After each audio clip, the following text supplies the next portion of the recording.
Once upon a time, there was a dear little girl who was loved by everyone who looked at her, but most of all by her grandmother. And there was nothing that she would not have given to the child. Once she gave her a little cap of red velvet which suited her so well that she would never wear anything else, so she was always called Little Red Cap. One day her mother said to her, "Come, Little Red Cap, here is a piece of cake and a bottle of wine. Take them to your grandmother, she is ill and weak, and they will do her good. Set out before it gets hot, and when you are going, walk nicely and quietly, and do not run off the path, or you may fall and break the bottle, and then your grandmother will get nothing.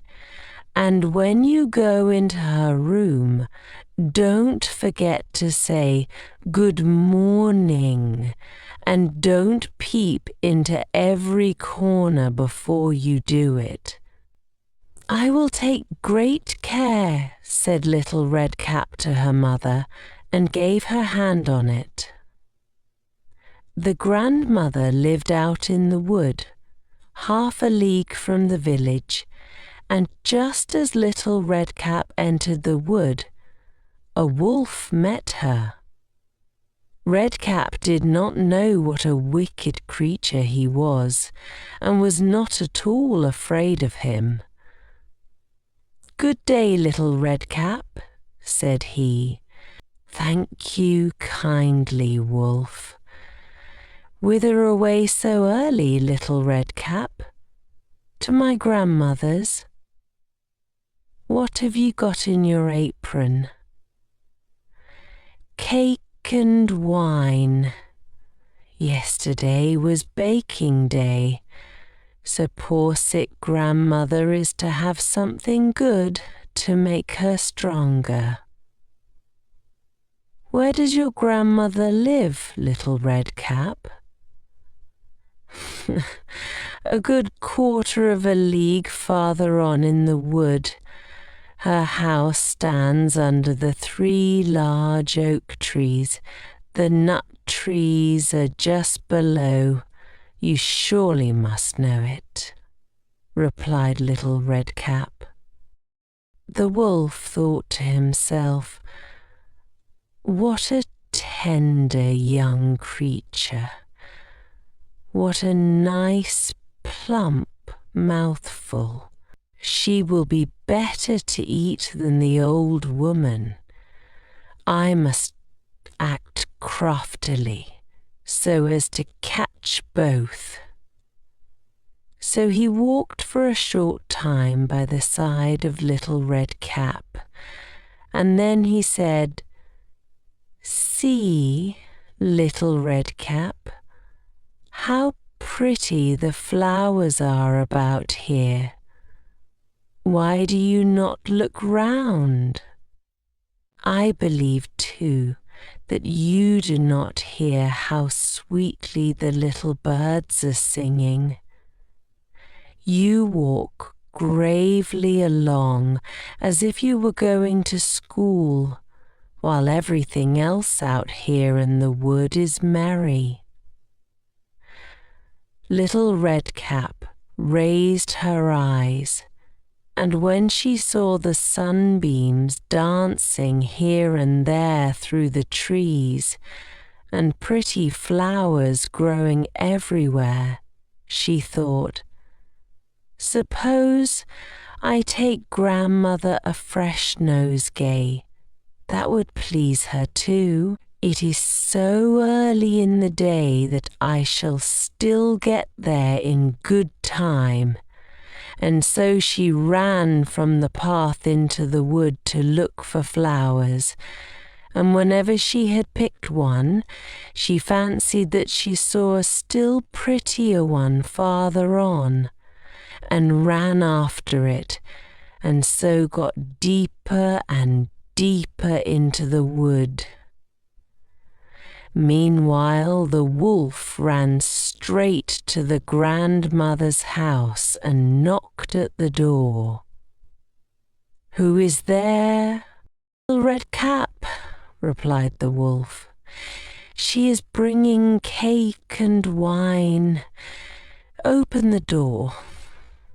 "Lift the latch," called out the grandmother. "I am too weak and cannot get up." The wolf lifted the latch. The door sprang open, and without saying a word he went straight to the grandmother's bed and devoured her.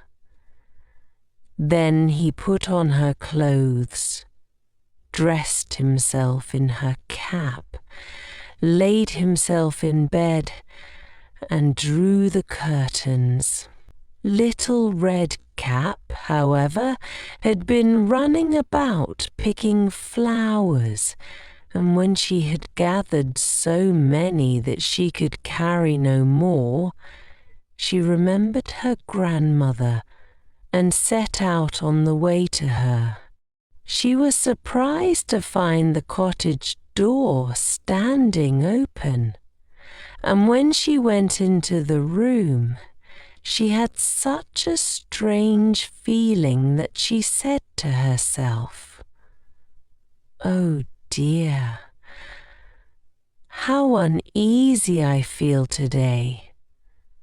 And at other times I like being with grandmother so much." She called out, "Good morning," but received no answer. So she went to the bed and drew back the curtains.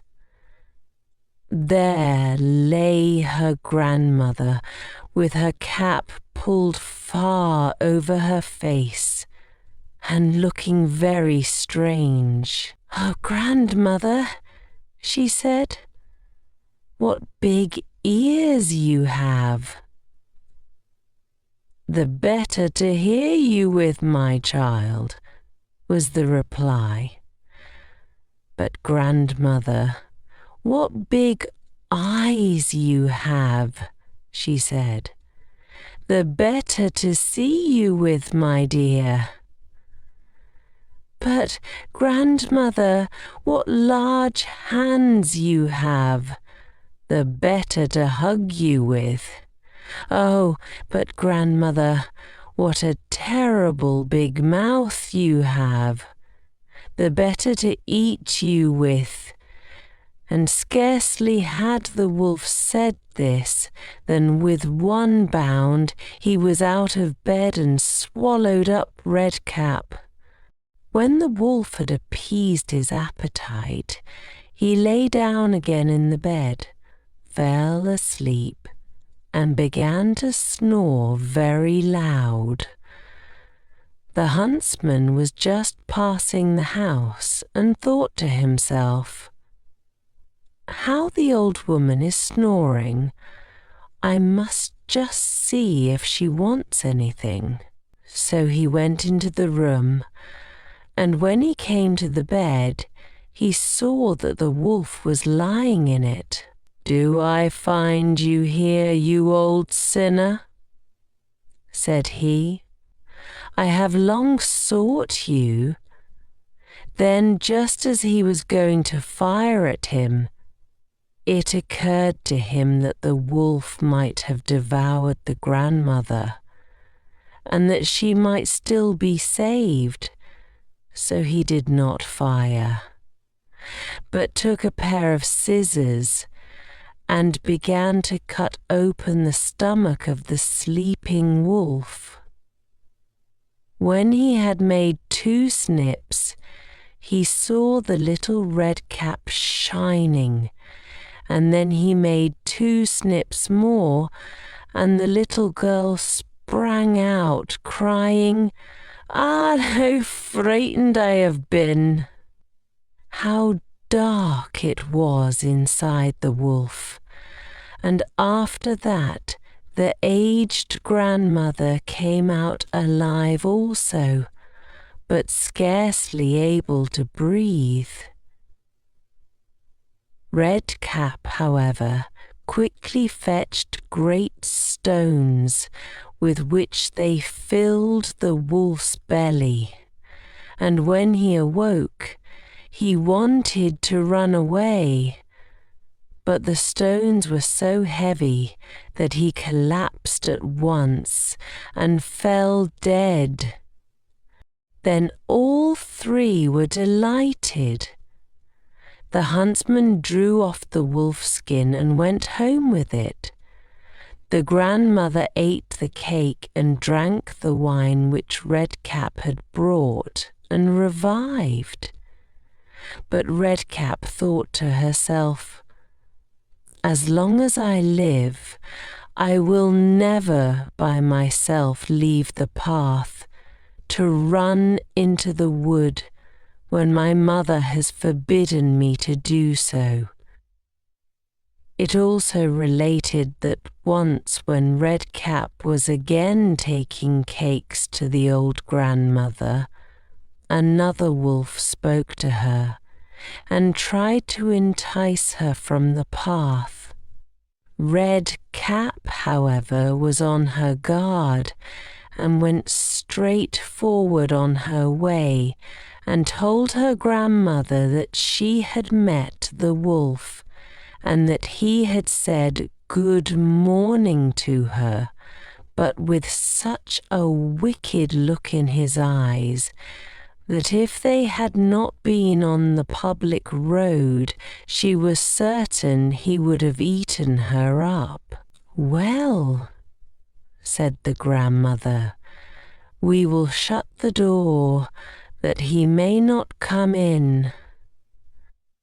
Soon afterwards, the wolf knocked and cried, "Open the door, grandmother. I am little Redcap, and am bringing you some cakes." But they did not speak or open the door. So the greybeard stole twice or thrice round the house, and at last jumped on the roof, intending to wait until Redcap went home in the evening, and then to steal after her and devour her in the darkness.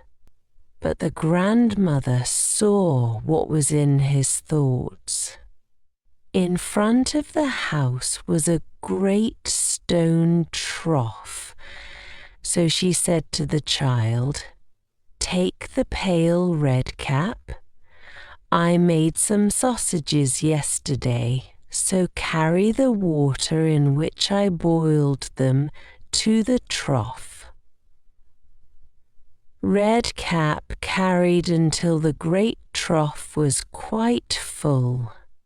Then the smell of the sausages reached the wolf, and he sniffed and peeped down and at last stretched out his neck so far that he could no longer keep his footing and began to slip and slipped down from the roof straight into the great trough and was drowned.